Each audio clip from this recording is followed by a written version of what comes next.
எங்கள் தங்கச்சி வீட்டுக்காரன் என் பொண்ணுன்னு சொல்லுவான் மேடம். எனக்கு பெரிய பொண்ணு, என் பெரிய பொண்ணு, அது என் பெரிய பொண்ணுன்னு சொல்லுவாங்க.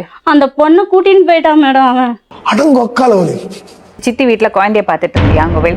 அப்ப சித்தப்பா வருவாரா வீட்டுக்கு? வருவாங்க. என்ன சொன்னாரு முதல்ல உங்ககிட்ட? உனக்கு பிடிச்சிருக்கு. அப்ப நீ என்ன சொன்ன? அவர் யதார்த்தமா கேட்க நான் பதார்த்தமா விட்டு கொடுத்துட்டேன். ஏன் என்ன பிடிக்காதா அப்படின்னு சொல்லி கேட்டாங்க.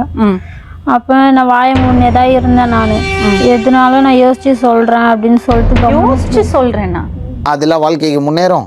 அது ஃபர்ஸ்ட் உருப்படும் நீங்க நினைக்கிறீங்க. நீ கேட்க மாட்டியா? நம்ம பண்ணறது துரோகம் இல்லையா? என் புருஷனுக்கு பண்ணறது துரோகம், உங்க பொண்டாட்டிக்கு பண்ணறது துரோகம்னு சொல்ல மாட்டியா? சொல்லுவேன். அப்ப என்ன சொல்வாரு? அதெல்லாம் அப்புறமா பாத்துக்கலாம். மனுஷனாடா நீங்க எல்லாம். நீங்க என்ன சொன்னீங்க? என்னமோ உனக்கு பிடிச்சிக்குதுன்னு தான் நான் சொன்னேன். அது எப்படி சொல்லுவீங்க? அதுதான் போதையில நான் சொன்னது வந்து போதையில சொன்னது. அப்படி என்னங்க போதை?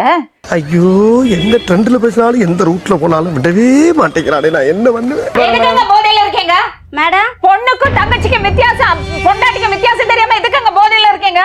நான் கேட்க மாட்டேனாங்க, அறிவு வேணாங்க.